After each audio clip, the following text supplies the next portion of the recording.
आज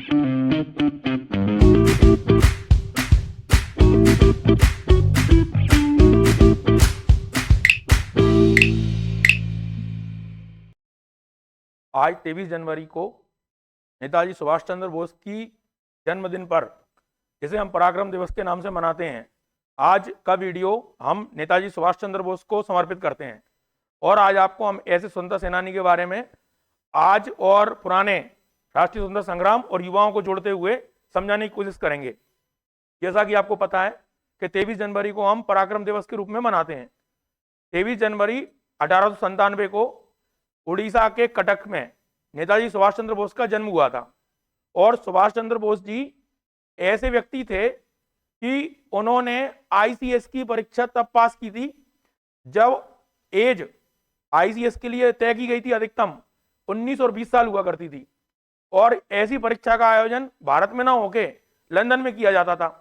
अब आप समझिए कि आईसीएस माने कलेक्टर, उनके टाइम पे केवल 4 लोग ही ऐसे थे भारत के जो आईसीएस में चयनित हो पाए थे। कब से?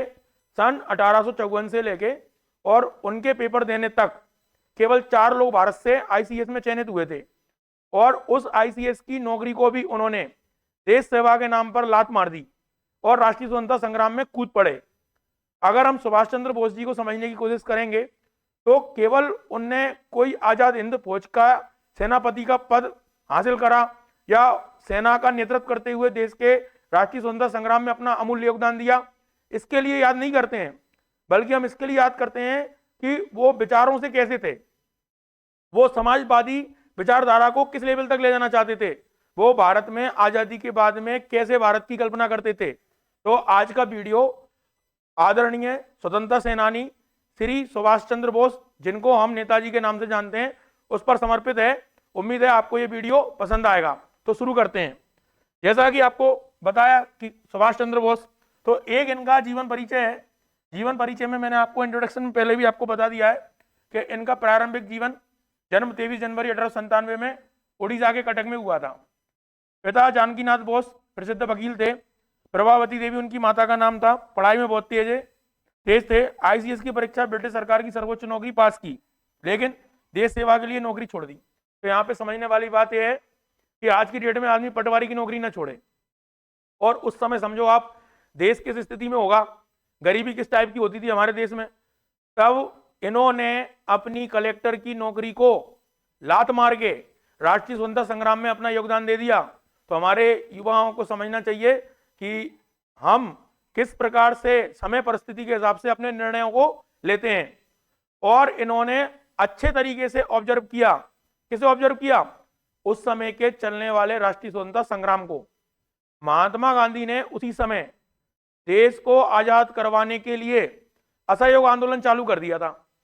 आपको याद होगा, गांधी जी के द्वारा चलाया गया ऐसा जन आंदोलन जिसे पूरे भारत ने समर्थन करा था, उस जन आंदोलन में सुभाष चंद्र बोस भी मानसिक रूप से और नैतिक रूप से गांधी जी के आंदोलन के साथ जुड़े हुए थे। और जब 5 फरवरी 1922 की चोरा चोरी की घटना के बाद गांधी जी ने असहयोग आंदोलन वापस ले लिया, तो गांधी जी की मुखर आलोचना करने वाले सुभाष चंद्र बोस ही थे। और उनका कहना था कि जब कोई आंदोलन अपने इस प्रकार के चरम पे हो तो चोरी चोरा की घटना जैसी छोटी घटना को आधार बना के आंदोलन वापस नहीं लेना चाहिए था। लेकिन यहां पर समझ में आता है कि गांधी जी क्या हैं और सुभाष चंद्र बोस क्या है। दोनों अपनी अपनी जगह पर मजबूत हैं, सशक्त हैं और स्ट्रांग हैं।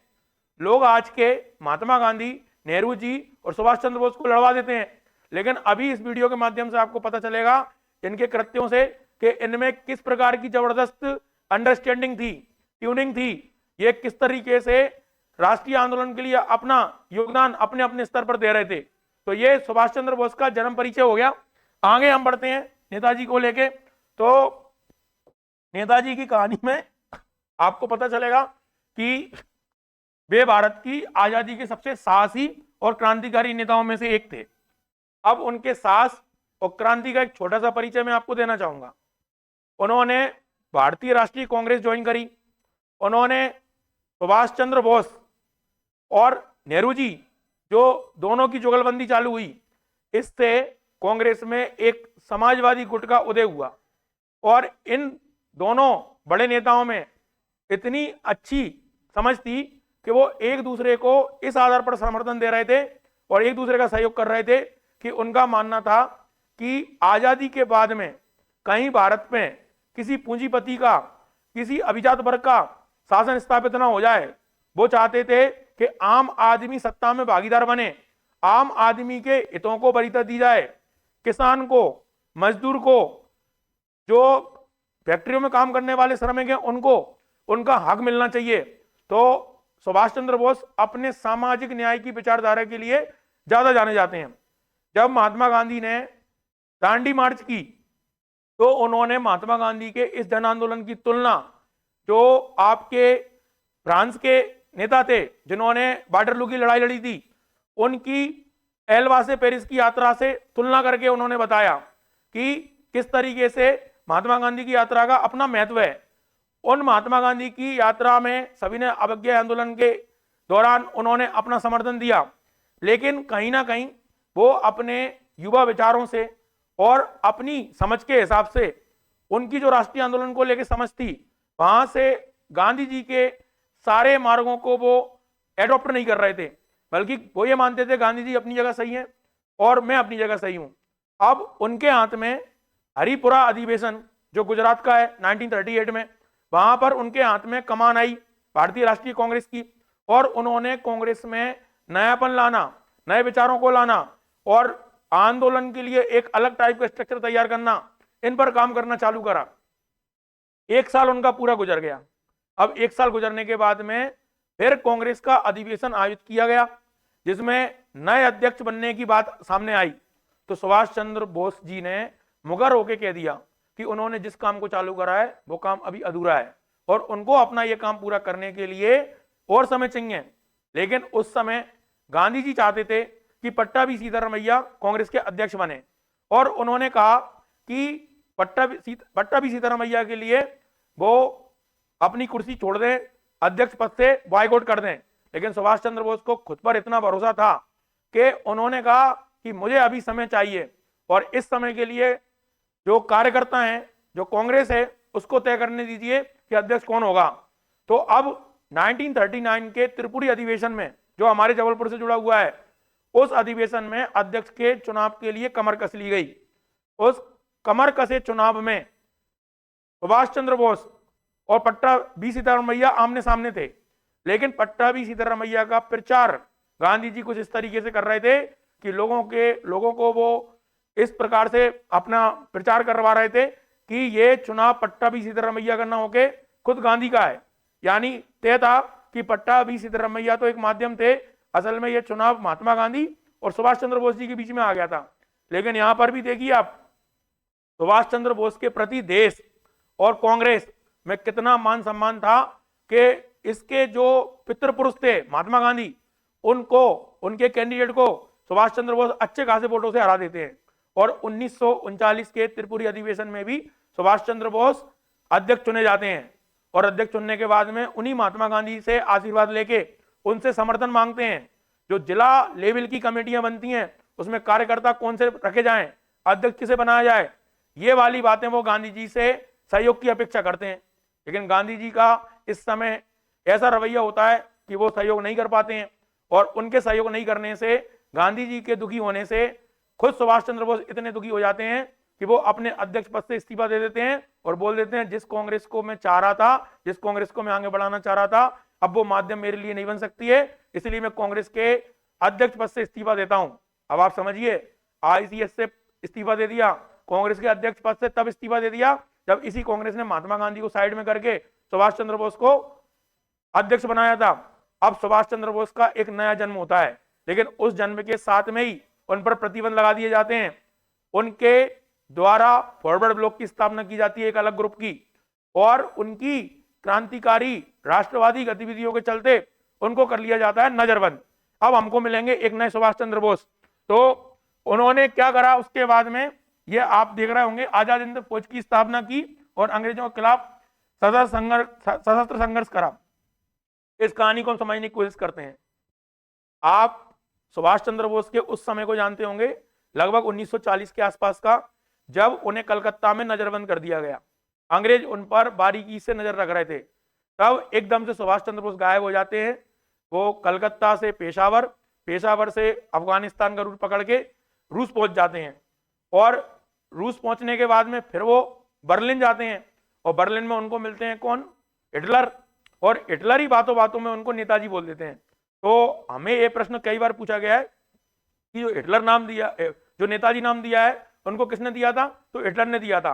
और वहीं पर एक वो अपना सेंटर खोल लेते हैं और उम्मीद करते हैं कि हिटलर की मदद से वो, या जर्मनी की मदद से वो भारत को आजाद करवा देंगे। लेकिन तभी दूसरा विश्व युद्ध छिड़ जाता है और सुभाष चंद्र बोस का ये प्लान फेल हो जाता है। तब सुभाष चंद्र बोस हम भारतीयों के तरफ ही देखते हैं, और भारतीय सैनिक जो ब्रिटिश सरकार के लिए लड़ रहे थे, उन सैनिकों को बंदी बना लिया जापान ने। और जापान में जब इन सैनिकों को बंदी बनाया तो उसमें कैप्टन मोहन सिंह थे, रासबिहारी बोस थे, सहगल थे, शाहनवाज थे। तो इन क्रांतिकारी विचारकों के लोगों ने ऐसा माना कि हमने ब्रिटिश सरकार की सेवा बहुत कर ली, हमें फौज के गुण हैं, हम ट्रेनिंग लिए हुए व्यक्ति हैं, तो क्यों ना हम आजाद हिंद फौज की स्थापना कर दें।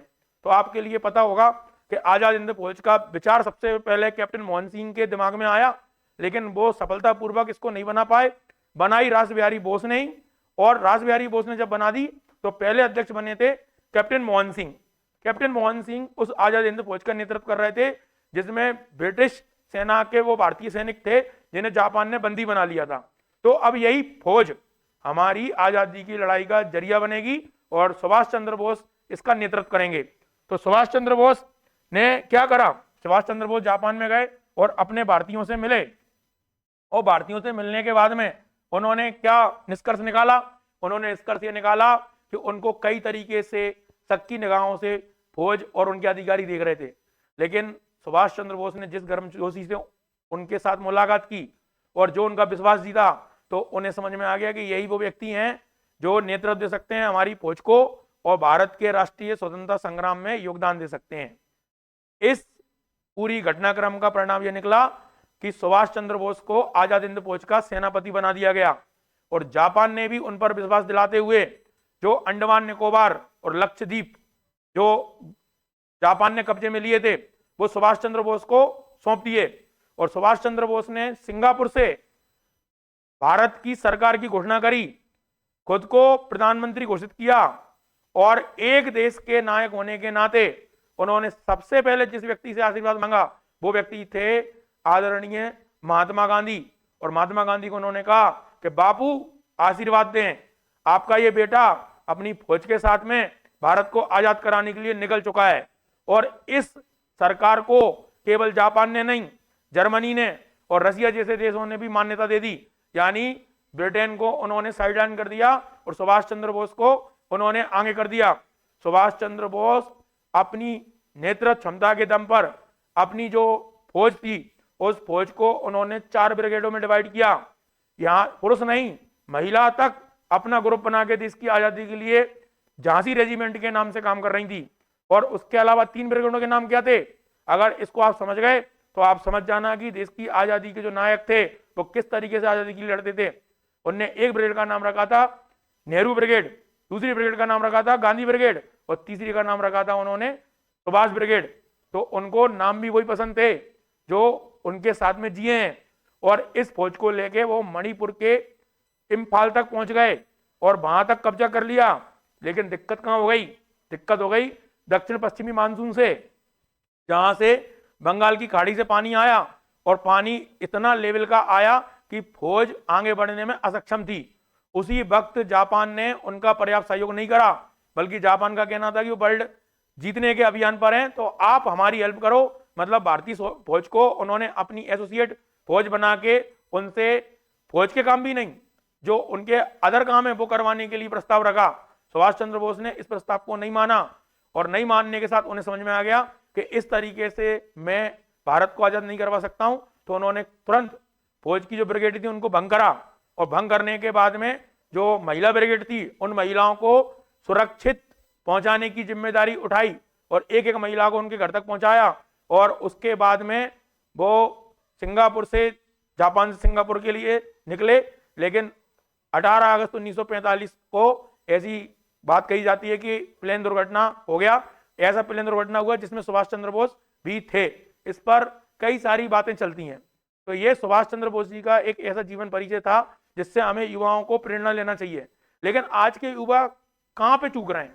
आज के युवा चूक रहे हैं इस बात पे कि उनकी निर्णय क्षमता कैसी है, वो परिस्थितियों को कैसे हैंडल करते हैं, उनमें सुभाष चंद्र बोस बनने के गुण है कि नहीं है, वो सुभाष चंद्र बोस के आदर्शों को अपना सकते कि नहीं अपना सकते। ये वो सुभाष चंद्र बोस हैं जो ये कहते थे कि उनका नारा था कि तुम मुझे खून दो और मैं तुम्हें आजादी दूंगा। आज के युवा भी कह सकते हैं कि आप उनका श्रम ले लो और वो विकसित भारत बना के दे देंगे। और इन्हीं सुभाष चंद्र बोस के बारे में हम और क्या बता सकते हैं कि इन्हीं को ध्यान में रखते हुए 2021 से 23 जनवरी को आज इनकी जयंती के उपलक्ष्य में हम पराक्रम दिवस घोषित करके इसको मना रहे हैं। और हमें याद रखना चाहिए कि नेताजी के साहस, त्याग और देशभक्ति को याद करना है। युवाओं में देश के लिए पराक्रम और आत्मसम्मान की भावना को जगाना है। स्वतंत्रता संग्राम में उनकी भूमिका को मैं पहले भी एक्सप्लेन कर चुका हूं। ये एग्जाम के नजरिए से हो सकता है आपके लिए कि 2 बार तो वो कांग्रेस के अध्यक्ष बने थे, महात्मा गांधी से अलग विचार रखते थे, गांधी जी अहिंसा में विश्वास करते थे और नेताजी सशक्त संघर्ष में विश्वास रखते थे। और क्या हम इनके बारे में समझ सकते हैं? तो इनके बारे में आपके लिए विचार ये है कि नेताजी सुभाष चंद्र बोस से हमें सीख मिलती है कि देश से ऊपर कुछ भी नहीं है, जड़ से आजादी नहीं मिलती है, साहस और बलिदान जरूरी है। उन्होंने विदेशों में संघर्ष करा, जर्मनी और जापान जाकर अंग्रेजों के खिलाफ समर्थन जुटाया, सिंगापुर में आजाद हिंद सरकार की उन्होंने घोषणा की थी। और साथ में सुभाष चंद्र बोस जी को अगर आपको समझना है तो हमें अपने अंदर सुभाष चंद्र बोस को सहेजना पड़ेगा और उनके पराक्रम दिवस का सही अर्थ तभी निकलेगा जब आज के युवा अपने जो समय खराब करने वाली गतिविधियों में इन्वॉल्व हो गए, निर्णय न लेने की क्षमता में किन कर्तव्य विमूढ़ हो गए हैं, उन सबको चाहिए कि वो अपने अंदर पराक्रम को पैदा करें और देश के विकास में अपना योगदान दें, अपने परिवार के लिए योगदान दें, समाज के लिए योगदान दें और अपने जीवन की सार्थकता लाएं। धन्यवाद।